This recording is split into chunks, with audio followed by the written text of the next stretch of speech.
মঙ্গলবার 25শে নভেম্বর অযোধ্যার রাম মন্দিরের ওপরে গেরুয়া ধর্মধ্বজা উত্তোলন করেছেন প্রধানমন্ত্রী নরেন্দ্র মোদী।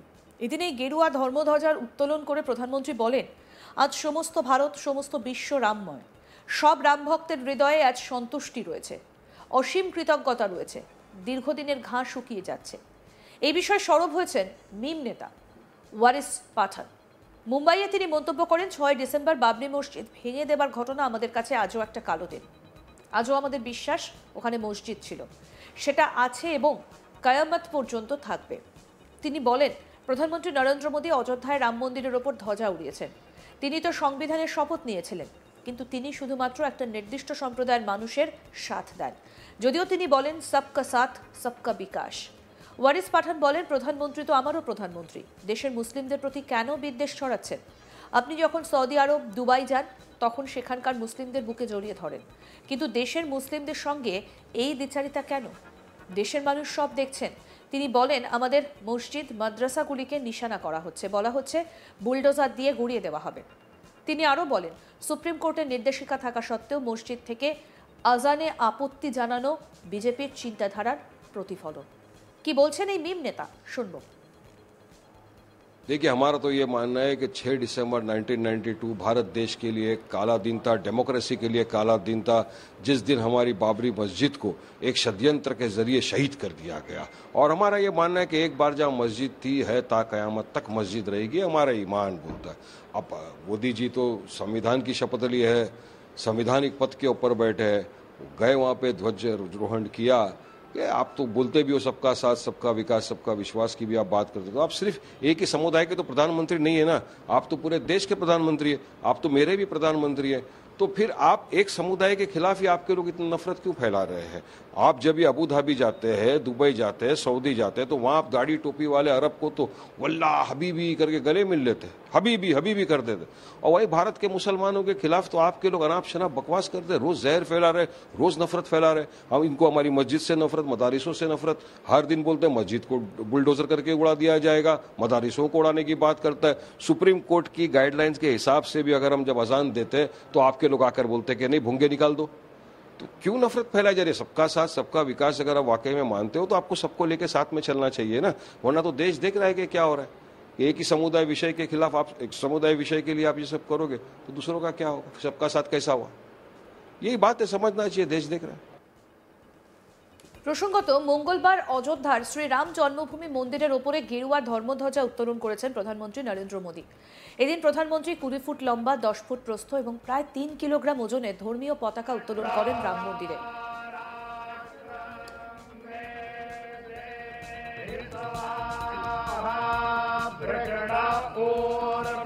এই অনুষ্ঠানে উপস্থিত ছিলেন উত্তরপ্রদেশের মুখ্যমন্ত্রী যোগী আদিত্যনাথ, আরএসএস প্রধান মোহন ভাগবত, রাজ্যপাল আনন্দীবেন প্যাটেল এবং আরো অনেকে। তিনি বলেন, আজ সমস্ত ভারত, সমগ্র বিশ্ব রামময়। সব রাম ভক্তের হৃদয়ে আজ সন্তুষ্টি রয়েছে, অসীম কৃতজ্ঞতা রয়েছে। দীর্ঘদিনের ঘাঁ শুকিয়ে যাচ্ছে। তিনি আরো বলেন, আজ ভগবান রামের অনন্ত শক্তি। রাম পরিবারের প্রতাপ ধর্মধ্বজা রূপে এই মন্দিরের মাথায় স্থাপিত হয়েছে। এই ধ্বজা একটা ধ্বজা নয়, এটা ভারত জাগরণের ধ্বজা। এই ধর্মধ্বজা ধনী এবং দরিদ্রকে দুঃখী থাকতে দেবে না। আমরা এমন সমাজ বানাবো যেখানে দরিদ্র থাকবে না। এদিন প্রধানমন্ত্রী বলেন, এই ধ্বজার বিরাট গুরুত্ব রয়েছে। এটি মানুষ দূর থেকেই দেখতে পাবেন। এই ধ্বজা দূর থেকেই ভক্তরা দেখতে পারবেন। এটা রামকে মানুষের কাছে পৌঁছবে। তিনি আরো বলেন, আমাদের রাম ভেদাভেদ নয়, ভাবনার সঙ্গে যুক্ত হন। ওনার জন্য ব্যক্তির কুল নয়, তার ভক্তি গুরুত্বপূর্ণ। আমিও এই ভাবনা নিয়ে এগিয়ে যাচ্ছি। গত 11 বছরে মহিলা, দলিত, পিছিয়ে থাকা, অতি পিছিয়ে থাকা, আদিবাসী, বঞ্চিত, কৃষক, যুবক সব বর্গকে বিকাশের কেন্দ্রে রেখেছি। দেশের সব বর্গ ক্ষেত্রের বিকাশের জন্য সবার প্রয়াস লাগবে।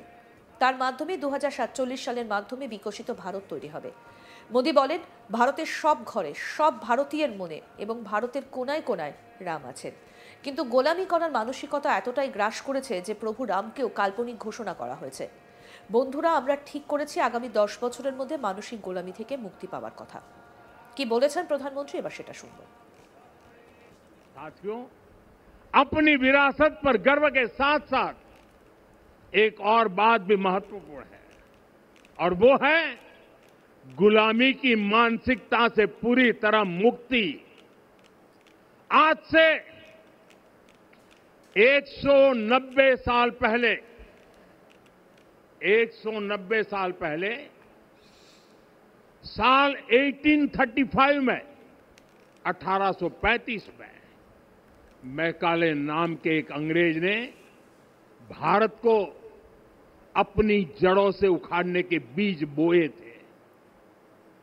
मैकाले ने भारत में मानसिक गुलामी की नींव रखी थी। 10 साल बाद यानी 2035 में उस अपवित्र घटना को 200 वर्ष पूरे हो रहे हैं। कुछ दिन पहले मैंने एक कार्यक्रम में आग्रह किया था कि हमें आने वाले 10 वर्षों तक उस 10 वर्षों का लक्ष्य लेकर चलना है कि भारत को गुलामी की मानसिकता से मुक्त करके रहेंगे। साथियों, सबसे बड़ा दुर्भाग्य यह है कि मैकाले ने जो कुछ सोचा था उसका प्रभाव कहीं व्यापक हुआ। हमें आजादी मिली लेकिन हीन भावना से मुक्ति नहीं मिली।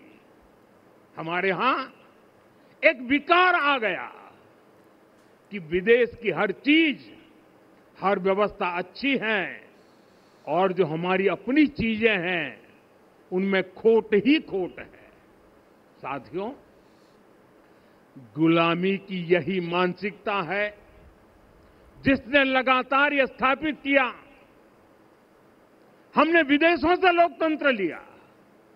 कहा गया कि हमारा संविधान भी विदेश से प्रेरित है, जबकि सच ये है कि भारत लोकतंत्र की जननी है, मदर ऑफ डेमोक्रेसी है।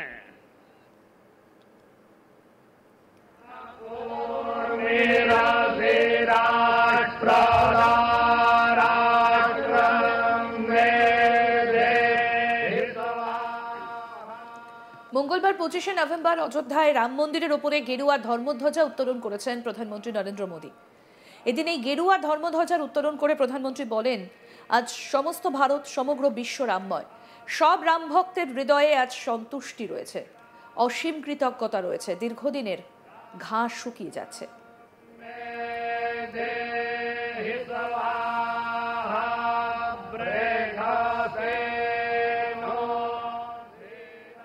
আরো আপডেট পেতে দেখতে থাকুন আজ তাক বাংলা। সাবস্ক্রাইব করুন, নোটিফিকেশন পেতে বেল বাটন অপশন প্রেস করুন।